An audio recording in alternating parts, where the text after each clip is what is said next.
चलिए इस वीडियो में पढ़ते हैं हम ईथर्स के बारे में कि ईथर क्या होता है। ठीक है, तो पहले बनाने की विधियां बाद में, उससे पहले देख लेते हैं कि ईथर होते क्या हैं। ठीक, तो चलिए देखिएगा, अगर हम जल का एक मॉलिक्यूल लेते हैं जैसे H bond O bond H, ये जल है H2O।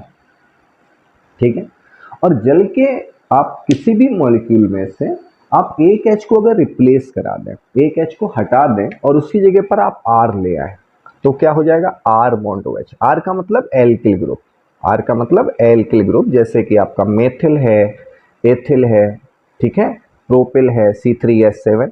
तो कोई भी आप R ग्रुप ले आते हैं, एल्किल ग्रुप आप उसमें कनेक्ट करते हैं तो वो आपका एल्कोहल बन जाता है। ठीक है, यानी आप H2O से अगर उसके एक H को रिप्लेस कराएंगे, हटाएंगे, उसकी जगह पर क्या लगा देंगे, R लगा देंगे, तो वो क्या बन जाएगा, एल्किल, यानी कि एल्कोहल बन जाएगा। ठीक है, और अगर मान लीजिए कि हम इसके दोनों H रिप्लेस करा देते हैं, समझिएगा, अगर हम इसके दोनों H रिप्लेस करा देते हैं और दोनों की जगह पर हम R लगा देते हैं, क्या लगा देते हैं, R लगा देते हैं, चाहे एक जैसे लगाएं या अलग अलग, जैसे दोनों साइड मेथिल लगा सकते हैं या एक साइड मेथिल एक साइड कोई और लगा सकते हैं, तो ये ईथर बन जाता है। क्या बन जाता है, ईथर। ठीक है, तो जल में अगर आप एक H का विस्थापन कराएंगे एल्किल के द्वारा तो आपका एल्कोहल बन जाएगा, और दोनों H का विस्थापन करा देंगे तो क्या बन जाता है, ईथर बन जाता है। ठीक है, तो इसको बोलते हैं क्या है, इसको बोलते हैं बेटा जल का डाई एल्किल व्युत्पन्न। जल का डाई एल्किल व्युत्पन्न, यानी कि जल के दोनों H परमाणुओं को, दोनों का मतलब हो गया डाई, और दोनों H परमाणुओं को हमने किसके द्वारा हटाया है, एल्किल समूह के द्वारा हटाया है, या एरिल के द्वारा भी हटा सकते हैं, तो वो हमारा क्या बन जाएगा, ईथर बन जाएगा। चलिए ईथर को बनाने की रिएक्शन देखते हैं, ध्यान समझिएगा। एक कंपाउंड आप जानते हैं ethyl alcohol, CH3 bond CH2 bond OH, ethyl alcohol. ठीक है, एथिल अल्कोहल को अगर हम दो रिएक्शन देखते हैं, H2SO4 की उपस्थिति में 170 पर और फिर H2SO4 की उपस्थिति में 140, ये टेम्परेचर डिग्री सेल्सियस में है, आप याद रखना, 170 डिग्री सेल्सियस और 140 डिग्री सेल्सियस पर दो अलग अलग रिएक्शन होते हैं।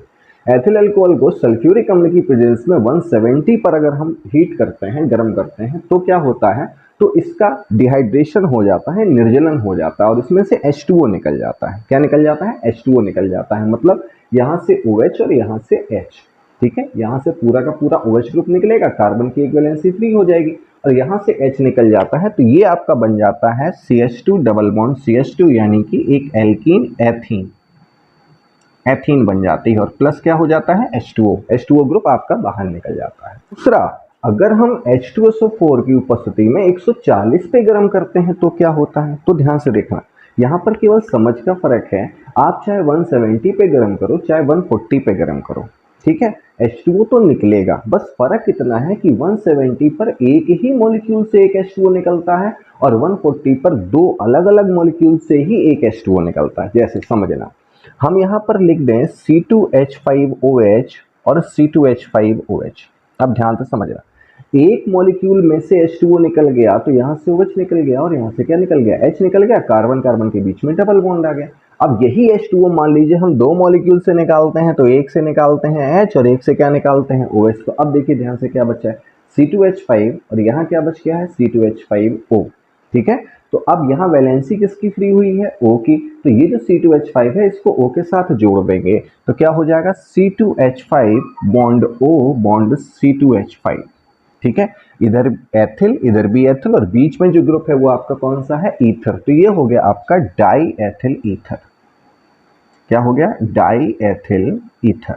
ठीक है, प्लस आपका क्या हो गया, H2O। तो बस इतना ध्यान रखना है। देखो, एक ही मॉलिक्यूल से H2O कब निकलेगा, जब आपका टेम्परेचर कितना होगा, 170, और आपका कार्बन कार्बन के बीच में क्या आ जाएगा, डबल बॉन्ड, और 140 पे करेंगे तो क्या रिएक्शन होती है, तो आपका जो डिहाइड्रेशन होता है, जो H2O निकलता है वो एक ही अणु में से ना निकल के दोनों में से निकलता है। ठीक है, तो ये आपका हो जाता है C2H5 bond O bond C2H5। यहाँ पर दो मॉलिक्यूलरिटी आएगी, यानी यहाँ पर दो अणु भाग ले रहे हैं तो ये बनेगा, यहाँ पर केवल एक मॉलिक्यूलरिटी है तो एक से ही निकलेगा। ठीक है, दूसरा तरीका देखते हैं। दूसरा तरीका, एक तो हो गया एल्कोहल से, एल्कोहल से बन जाएगा। दूसरा तरीका होता है ईथर बनाने का, दूसरा तरीका होता है विलियमसन संश्लेषण विधि। विलियमसन संश्लेषण विधि, ठीक है, क्या होता है ध्यान समझना। इसका R बॉन्ड X पहला विकारक क्या होता है, R बॉन्ड X, ठीक है। और दूसरा विकारक क्या होता है वो समझना। दूसरा विकारक होता है सोडियम एल्कोक्साइड। क्या होता है, सोडियम एल्कोक्साइड। बोले सोडियम एल्कोक्साइड क्या होता है, चलो देखते हैं। R बॉन्ड OH है, एल्कोहल है। अगर आप इसकी रिएक्शन NaOH से करा दें तो बताइए क्या होगा। R बॉन्ड OH की रिएक्शन अगर NaOH से करा दें तो क्या होगा, ये वीक एसिड होते हैं, वीक एसिड होते हैं, NaOH से रिएक्शन करेंगे तो क्या होगा, OH और H, ठीक है। तो अब क्या बन जाएगा, R bond O minus Na plus, R bond O Na, इसको बोलते हैं सोडियम एल्कोक्साइड। अब यहाँ एल्किल ग्रुप है तो एल्कोक्साइड, अगर मेथिल ग्रुप होता तो मेथॉक्साइड, एथिल ग्रुप होता तो एथॉक्साइड। तो R बॉन्ड O माइनस और Na प्लस। अब आप खुद बताओ रिएक्शन क्या होगी, ईथर की प्रेजेंस में होगी reaction R bond X, R bond O minus Na plus. तो बताओ X किसके साथ जाएगा, सिंपल है, X किसके साथ जाएगा, Na के साथ जाएगा। अब X यहाँ से निकलेगा तो R की वैलेंसी फ्री होगी, कोई भी कार्बन की वैलेंसी फ्री होगी, और यहाँ से Na निकलेगा तो O के लिए वैलेंसी फ्री होगी।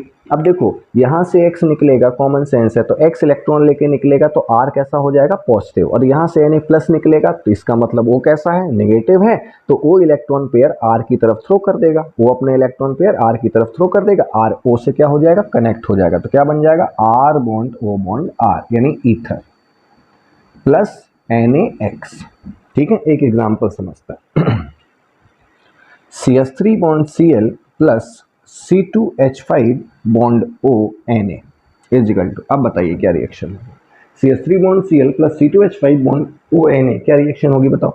Na किसके साथ जाएगा, Cl के साथ, Na किसके साथ जाएगा, Cl के साथ जाएगा, और ये CH3 ग्रुप। अब जब O यहाँ से बेटा जब Na निकलेगा तो सोचो Na कौन सी फॉर्म में निकलेगा, प्लस की फॉर्म में निकलेगा, O कैसा होगा, माइनस, यानी O के पास क्या होगा, लोन पेयर। लोन पेयर वो किसको थ्रो करेगा, Cl को नहीं, क्योंकि Cl के पास तो वैसे ही इलेक्ट्रॉन है, वो वैसे ही उसका खींचे रहता है, तो ये अपने इलेक्ट्रॉन किसको थ्रो करेगा, मेथिल ग्रुप को, तो मेथिल ग्रुप सीधा इससे कनेक्ट होगा O से, तो क्या बन जाएगा, C2H5 bond O bond CH3 plus, plus आपका क्या हो जाएगा, NaCl, ठीक है। कोई समस्या इसमें, विलियमसन संश्लेषण क्या लिखना है आपको, अगर थ्योरी लिखनी है तो क्या लिखना है, एल्किल हैलाइड की रिएक्शन, किसकी रिएक्शन, एल्किल हैलाइड की रिएक्शन सोडियम एल्कोक्साइड से कराने पर, एल्किल हैलाइड की रिएक्शन सोडियम एल्कोक्साइड से कराने पर आपका ईथर बनता। और एक खास बात क्या है इसमें ध्यान रखना, इसमें आप सम्मित ईथर या सरल ईथर भी बना सकते हैं और मिश्रित ईथर भी बना सकते हैं। सरल ईथर क्या होता है, दोनों R ग्रुप अगर एक जैसे हैं तो वो कहलाता है सम्मित ईथर, और दोनों R ग्रुप अगर अलग अलग हैं, यानी कि एक मेथिल है दूसरा एथिल है, इधर प्रोपेल है उधर ब्यूटेल है, अलग अलग कार्बन की श्रृंखलाएं हैं, तो वो कहलाता है मिश्रित ईथर कहलाता है, ठीक है। तो आपको जैसा ईथर बनाना हो आप R को उसी हिसाब से चेंज कर लो। आपको जैसे यहाँ पर मेथिल यहाँ पर एथिल चाहिए, एक साइड मेथिल एक साइड एथिल चाहिए, आप एक साइड मेथिल ले लो एक साइड क्या ले लो, एथिल ले लो। बस ध्यान क्या रखना है, ध्यान आपको ये रखना है कि जैसे आपका ये जो एल्किल हैलाइड होता है, ठीक है, एल्किल हैलाइड होता है, इसको आप 3 डिग्री नहीं लेना,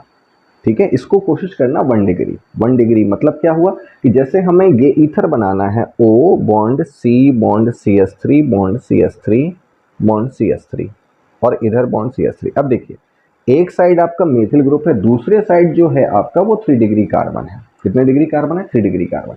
तो अब ये ध्यान रखना है कि जब हम इनको जोड़ेंगे तो हमारा एक ग्रुप तो हो जाएगा मेथिल, एक ग्रुप क्या हो जाएगा, ये हो जाएगा। तो हम किसकी रिएक्शन किससे कराएं वो जरा ध्यान रखना पड़ता है कि हम इसके साथ में X लेके आएंगे या इसके साथ में X लेके आएंगे। तो ये ध्यान रखना पड़ेगा, आप CH3 के साथ X जोड़ेंगे, CH3 के साथ क्या जोड़ेंगे, X जोड़ेंगे, और इस समूह को 2 डिग्री या 3 डिग्री को आप एल्कोक्साइड फॉर्म में लेके आएंगे। किस फॉर्म में लेके आएंगे, एल्कोक्साइड फॉर्म में, ठीक है। यानी आपका हैलाइड हमेशा कैसा होना चाहिए, 1 डिग्री। अगर कभी अलग अलग टाइप का बनाना पड़े तो हैलाइड को हमेशा आप 1 डिग्री कोशिश करेंगे, कम डिग्री वाले को ही क्या रखेंगे, हैलाइड रखेंगे, और 2 डिग्री और 3 डिग्री वाले को आप हमेशा क्या रखेंगे, सोडियम एल्कोक्साइड रखेंगे। ये आपको ध्यान रखना है। सिंपल बनाना है तो कोई दिक्कत नहीं है, जैसे हमें ऐसा ईथर बनाना है जिसमें एक साइड 1 डिग्री कार्बन हो और एक साइड 3 डिग्री कार्बन हो, तो 1 डिग्री वाले को हमेशा हैलाइड फॉर्म में और 3 डिग्री वाले को